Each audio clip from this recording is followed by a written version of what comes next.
મહાનગરપાલિકા દ્વારા લોકોને પાણીની સમસ્યા ન સર્જાય તેના માટે આગોતરું આયોજન કરવામાં આવી રહ્યું છે, જેની માહિતી સ્થાયી સમિતિના અધ્યક્ષ ડોક્ટર શીતલ મિસ્ત્રીએ આપી હતી। વડોદરા મહાનગરપાલિકા અને રાજ્ય સરકારના સહયોગથી આયોજન કરવામાં આવી રહ્યું છે, જેમાં સંપૂર્ણ કામગીરી 2030 સુધી પૂરી થઈ જાય તે પ્રકારનું આયોજન કરવામાં આવી રહ્યું છે। આયોજન 2050ની વસ્તીને ધ્યાનમાં રાખીને કરવામાં આવી રહ્યું છે, ત્યારે સમગ્ર ખર્ચ અને હાલની તૈયારીઓની માહિતી તેઓ દ્વારા આપવામાં આવી હતી। બેઝિકલી અત્યારે વડોદરા શહેરની વસ્તી લગભગ 22 થી 24 લાખ છે।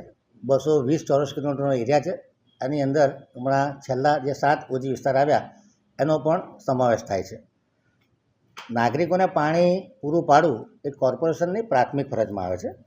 ખાસ કરીને જે ઘણી જૂની જર્જરિત લાઈનો હતી કે કહેવાય કે જે નાની લાઈનો હતી કે જેમાં એક કનેક્શનમાંથી બીજી સોસાયટી બીજીમાંથી ત્રીજીએ લીધું, એના લીધે જે કમાન્ડ એરિયાના છેવાડાના ભાગ હતા એમાં પાણીનો ફોર્સ ઓછો આવતો હતો।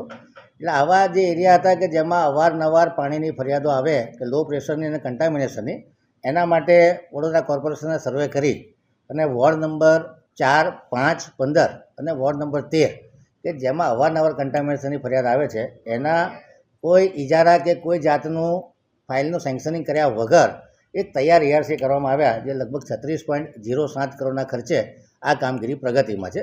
જેની અંદર લાઈનો બદલવી, એમડીપી કનેક્શન નવા નાખવા, એટલે કનેક્શન બદલવાનો ચાર્જ પણ કોર્પોરેશન પોતે ભોગવી રહી છે। એટલે ખૂબ પ્રજાલક્ષી કામ કોર્પોરેશનની સ્ટેન્ડિંગ કમિટીએ મંજૂર કર્યું છે અને કામગીરી હાલ પ્રોગ્રેસ હેઠળ છે।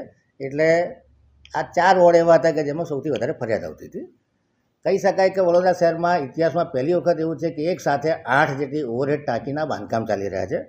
આ ટાંકીના બાંધકામ 176 કરોડ રૂપિયાના ખર્ચે ચાલી રહ્યા છે, જેમાં બિલ, ભાયલી, વડદલા, ઉંડેરા, જાંબુડિયાપુરા, સેવાસી ટીપી 1, સેવાસી ટીપી 2 અને ખાનપુર ખાતે આ 176 કરોડના ખર્ચે નવી કે જે એરિયામાં ઓવરહેડ ટેન્ક હતી જ નહીં ત્યાં આ ઓવરહેડ ટેન્કનું કામગીરી ચાલી રહી છે। જે જૂની ઓવરહેડ ટેન્ક હતી એવી 8 જગ્યાની ઓવરહેડ ટેન્ક જે જર્જરિત થઈ ગઈ હતી એને તોડી અને એની જગ્યાએ અથવા એની બાજુમાં નવી ઓવરહેડ ટેન્ક બનાવવાના કામગીરી મંજૂર કરવામાં આવી છે, લગભગ 155 કરોડના ખર્ચે। આ જગ્યાઓ છે તરસાલી, લાલબાગ, સયાજીબાગ, વડીવાડી, કારેલીબાગ, પાણીગેટ, ગોરવા અને અકોટા। આ કામગીરી 155 કરોડના ખર્ચે, કહેવાનો મતલબ કે 16 જેટલી નવી જગ્યાએ ઓવરહેડ ટેન્ક બની રહી છે। જે બુસ્ટરની વાત કરીએ તો સ્થાયી સમિતિએ છેલ્લા 2 વર્ષમાં લગભગ 8 જેટલા બુસ્ટર 141 કરોડના ખર્ચે મંજૂર કર્યા છે, જેની કામગીરી ચાલી રહી છે। આ બુસ્ટર પંપનો મુખ્ય આશય છે કે ફોર્સથી પાણી મળે અને જે મેં કીધું એમ કે કમાન્ડ એરિયાના છેવાડાના વિસ્તાર હોય એમાં વધુ ફોર્સથી પાણી મળે, નાગરિકોની સુખ સુવિધામાં વધારો થાય। આ બુસ્ટર પંપ અમે લોકો વેમાલી, કરોડિયા, ગોરવા, અંકોડિયા, સંગમ, ઉકાજીનું વાડિયું, હરણી મિક્સર પ્લાન્ટ અને રાજીવનગર અને સોમા તલાવનો બુસ્ટરમાં હાથ જમીનનો પ્રોબ્લેમ હોવાથી અત્યારે પેન્ડિંગ છે। બાકી આટલા બુસ્ટર પંપની કામગીરી ચાલુ રહી છે। જે ઇન્ટરલિંકિંગ કરવાનું હોય કે વડોદરા શહેરમાં અલગ અલગ સોર્સ છે, દાખલા તરીકે આજવા છે કે સિંધરોડ છે અને મહીસાગર નદી છે, એના સોર્સમાં કોઈ ફેલિયર થાય તો ઓલ્ટરનેટ પાણીની વ્યવસ્થા આપી શકાય માટે ઇન્ટરલિંકિંગના કામ કરવામાં આવે છે। ઇન્ટરલિંકિંગ ફેઝ 1માં રાયકા દોડકાના ફ્રેન્ચવેની જે ફીડર નળિકા છે એને ફાજલપુરના ફ્રેન્ચવેલની ફીડર નળિકા સાથે જોઇનિંગ કરવામાં આવી છે। એવી જ રીતે રાયકા ફ્રેન્ચવેલની ફીડર નળિકા છે એને પોઈચાના ફ્રેન્ચવેલની ફીડર નળિકા સાથે જોઈન કરવામાં આવી છે। ઇન્ટરલિંકિંગ ફેઝ 2 અંતર્ગત આજવા માસ્ટર બેલેન્સિંગ રિઝર્વરથી આજવા ટાંકીની જે 900 ml લાઇન છે એમાં આ જોઈનિંગ કરવામાં આવ્યું છે, જેને કારણે જે રાયકા દોડકાનું ફેલિયર થાય તો આજવાની ટાંકીઓ છે જેમાં ખાસ કરીને Khodiyanagar booster, airport booster, north રણી તેમજ કાલીબાગ ટાંકીમાં પાણી આપી શકાય કે જ્યારે રાયકા દોડકા ડિસ્ટર્બન્સ થાય તો આજવાનું પાણી આ જગ્યાએ પહોંચાડી શકાય।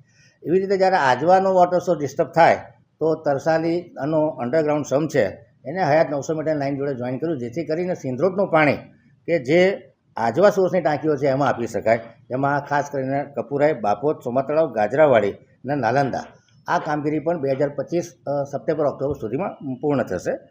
હવે જે ભવિષ્યના આયોજન છે એમાં ભવિષ્યના આયોજનમાં Laxmipura, વેમારી, Sun Pharma road, Makarpura અને વડસર ખાતે લગભગ ઓવરહેડ ટેન્ક આ 184 કરોડના ખર્ચના કામ પ્લાનિંગમાં લેવામાં આવ્યા છે।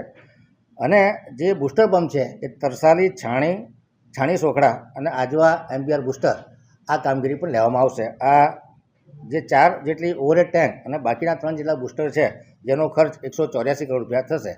કહેવાનો આશય એમ છે કે અત્યારે જે કામગીરી ચાલી રહી છે લગભગ 911.33 કરોડના ખર્ચની કામગીરી ચાલી રહી છે, જેમાં નિમેટાનો WTP4 અને WTP5 WTP4 50 MLDનો છે 68 કરોડના ખર્ચે છે અને જે 75 MLDનો WTP5 છે એ 168 કરોડના ખર્ચે છે અને રાયકાનો જે WTP 75 MLDનો છે એ 149.47 કરોડના ખર્ચે બની રહ્યો છે.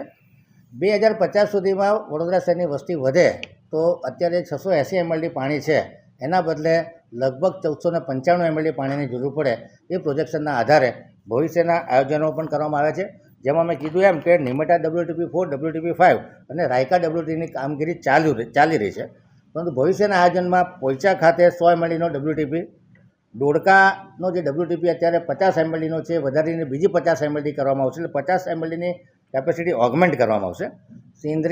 સિંદરોડના ફેઝ 2માં 150 MLDની કેપેસિટી વધારવામાં આવશે. હાલ 150 MLD છે, એની સામે 300 MLD કરવામાં આવશે.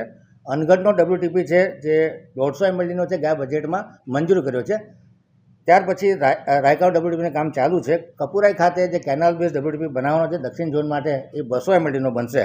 આમ કહી શકાય કે ટોટલ કેપેસિટી અત્યારની હયાત અને આ જે કેપેસિટી વધારવાની છે બધું થઈ અને 1495 MLD જેટલી કેપેસિટી થશે. અને આ આયોજન 2050ની વસ્તીનું આયોજન 2030માં પૂર્ણ થાય એ પ્રમાણેના DPR તૈયાર કરી અને સરકારશ્રીને સોંપવામાં આવ્યા છે. એમાં સૈદ્ધાંતિક મંજૂરી પણ મળી ગઈ છે. 1840 કરોડ રૂપિયાના ભવિષ્યના આયોજન માટેના DPR બનાવી અને સરકારમાં રજૂ કરવામાં આવે છે. આવનારા 2-3 વર્ષમાં ક્રમશઃ ધીરે ધીરે આ કામો મંજૂર થતાં 2050નું જે આયોજન છે 2030 સુધીમાં પૂર્ણ થશે અને સરકારમાં રજૂ કરવામાં આવે છે. આવનારા 2-3 વર્ષમાં ક્રમશઃ ધીરે ધીરે આ કામો મંજૂર થતાં 2050નું જે આયોજન છે 2030 સુધીમાં પૂર્ણ થશે. કહી શકાય કે ઇતિહાસમાં પહેલી વખત આટલા બધા પાણીને લગતા કામો રાજ્ય સરકાર અને કેન્દ્ર સરકાર તથા કોર્પોરેશનની ટ્રિપલ એન્જિન સરકારમાં મંજૂર થઈ રહ્યા છે. મને લાગે છે આ કામગીરી પૂર્ણ થતાં વડોદરા નાગરિકોને પાણીના સોર્સ બાબતમાં ઘણી રાહત મળશે.